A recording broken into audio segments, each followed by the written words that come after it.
Good evening, this is your evening briefing for Tuesday, August 18, 2026.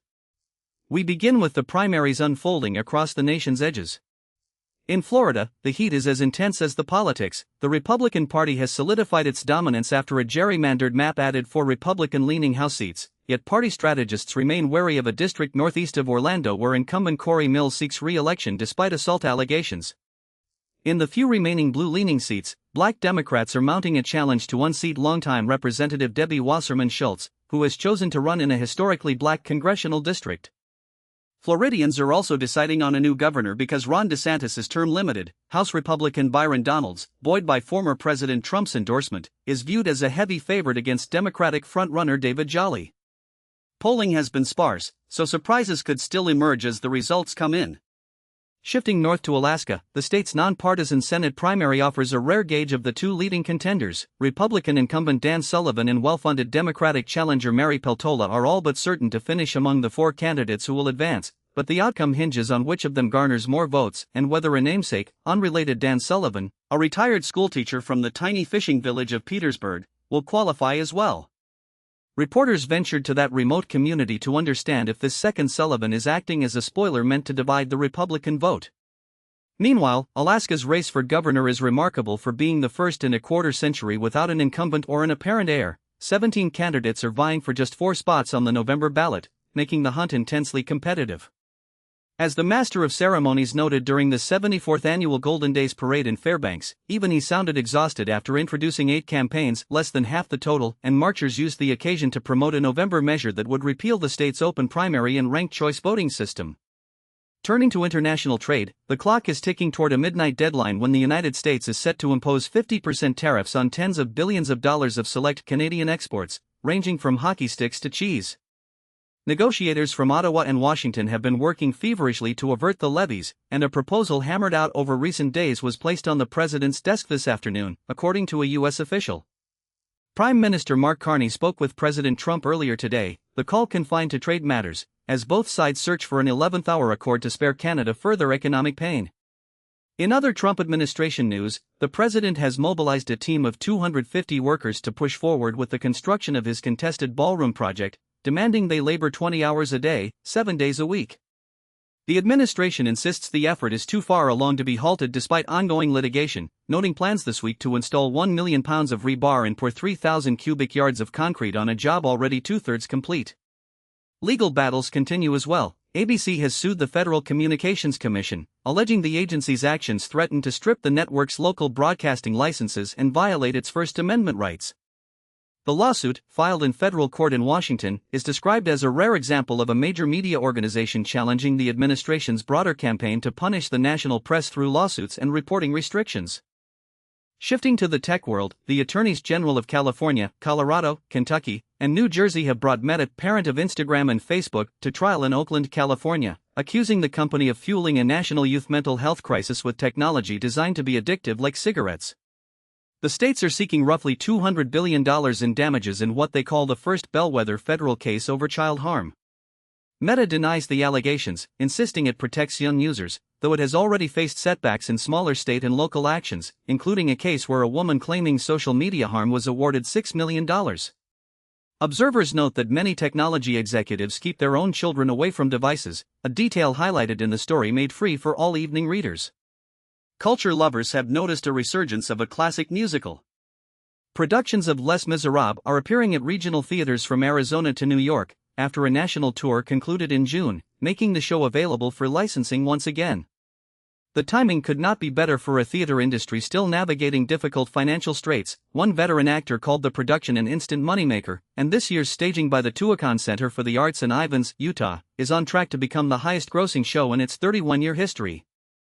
Theater reporter Michael Paulson recently attended a performance inside a hot Utah canyon where the audience numbered 2,300, describing how the opening scene unfolds with prisoners busting rocks in an oppressively hot desert, dwarfed by 1,500-foot red rock cliffs, while the deep-voiced villain Javert makes his menacing entrance.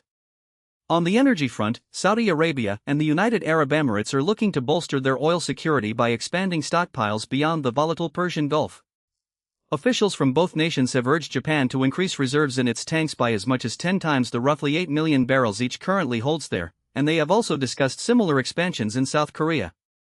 These moves are part of a broader strategy to shield supplies from the instability of the Middle East, where the prolonged U.S.-Iran conflict has complicated fuel shipments. In recent days, 2 vessels transiting the Strait of Hormuz were attacked by unknown projectiles, resulting in the death of at least one sailor. Maritime officials noted that the waterway remains perilous 6 months into the conflict, with fewer vessels willing to brave the passage. A crew member aboard a ship sailing near Oman was among those killed. Compounding regional tensions, Israeli pressure on the West Bank has pushed the occupied territory toward the brink of financial collapse. Since the Hamas-led attack on Israel in October 2023, Prime Minister Benjamin Netanyahu's government has halted thousands of Palestinians from working in Israel, withheld billions of dollars in tax revenue, and enforced banking restrictions that have hampered business activity, leaving the Palestinian Authority, which administers parts of the territory, struggling to stay solvent. Financial markets have reacted to the turmoil in the Middle East, with bond yields climbing as investors fret over inflation, deficits, and rising artificial intelligence spending. The yield on the 30-year U.S. Treasury bond reached 5.3% on Tuesday, its highest level since 2007, while comparable bonds in Canada, Japan, Germany, and other economies also traded at their highest yields in at least a decade. Those yields influence interest rates for everything from mortgages to corporate loans, sending borrowing costs to multi-year highs in several nations. Closer to home, residents of Hawaii's Big Island have turned a remote gas station into an impromptu hurricane relief center after Hurricane Lala swept through the Kau district. Community members organized gas runs, donated turkey stuffing, set up a makeshift emergency broadcast, and even deployed a helicopter to assist those cut off by the storm. The dead zone was marked by rows of cars idling on dangerously narrow highway shoulders near the Ocean View Market, leaving thousands in rural areas still without electricity, mobile service, or gas 2 days after the tempest. In Ohio, tragedy struck at a recycling facility in Toledo where 2 workers died following a series of explosions and a large fire. Officials said chemical tanks had ruptured during the incident, though there was no immediate threat to the broader Toledo area. The blasts occurred shortly before 5 a.m. during a shift change, and responding crews encountered heavy fire and partial structural collapse. The cause remains under investigation. In education, Texas Tech University has embarked on a controversial effort to use artificial intelligence to remove left-leaning content from its curriculum. Faculty members recount being handed reports generated partly by AI that listed lessons they were told to stop teaching, prompting reactions ranging from disbelief, "What? I don't even teach those things," to complaints about factual errors and dismissals of the output as AI slop. The initiative aims to ferret out books and materials touching on topics like sexual orientation and gender identity, a process professors describe as a dystopian academic nightmare in which ideologues wield technology to enforce ideological purity. Travelers heading to South Florida will notice a striking change at Palm Beach International Airport. The facility has been renamed for the president, complete with a rare alteration to its 3-letter code. The Old Johnny logo featuring the letters PBI in a bubbly font has largely been scrubbed from the terminal, replaced by a large sign above the road outside the airport that greets drivers with a golden, presidential-style emblem of an eagle surrounded by 5 stars, alongside the words President Donald J. Trump International Airport. The rebranding, which as of August 18 has been adopted by the global aviation industry, marks a symbolic shift in how the gateway is presented to the world. On the health front, researchers are finding that epileptic seizures can produce symptoms resembling dementia, and vice versa, a bidirectional relationship that underscores the complex interplay between neurological conditions. The nation's power infrastructure also draws attention as experts warn of its fragility.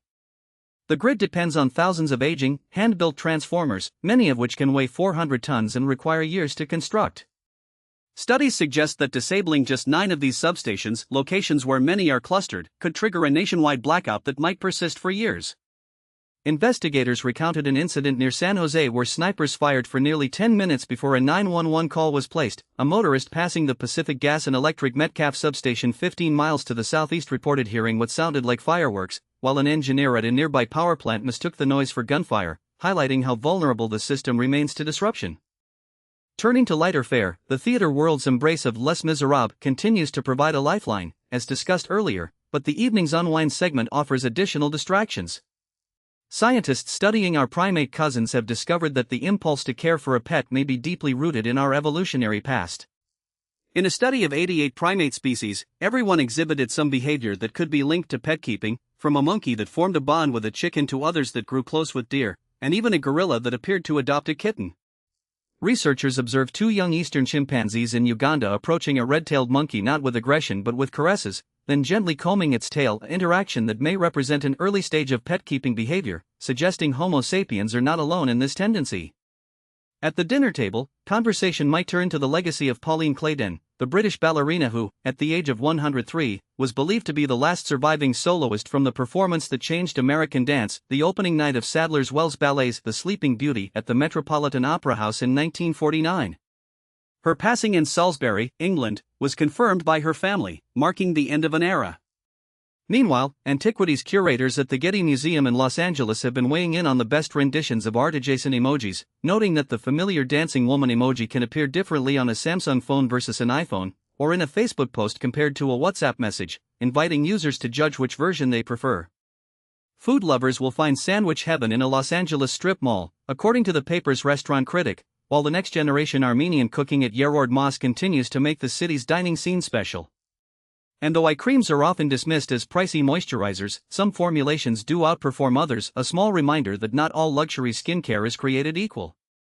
For those planning their night, the newsletter offers a handful of suggestions. Whip up a rich and simple walnut ricotta pesto pasta, mix up a bright red spaghett, Baltimore's beery gift to the cocktail world, which is essentially a bottle of Miller High Life beer tinted pink with Aperol and sharpened with lemon juice. Settle in with a copy of Range, the luminous novel by Dorth Nors about a misfit astrophysicist living alone in the wilderness, struggling to connect while recording gamma ray bursts and writing a book about the stars, and get inspired by the week's rugged look from the fashion panel.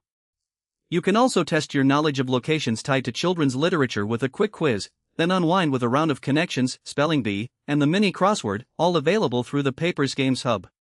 Finally, a heartwarming note to close: a DNA test has revealed that two childhood friends are, in fact, sisters.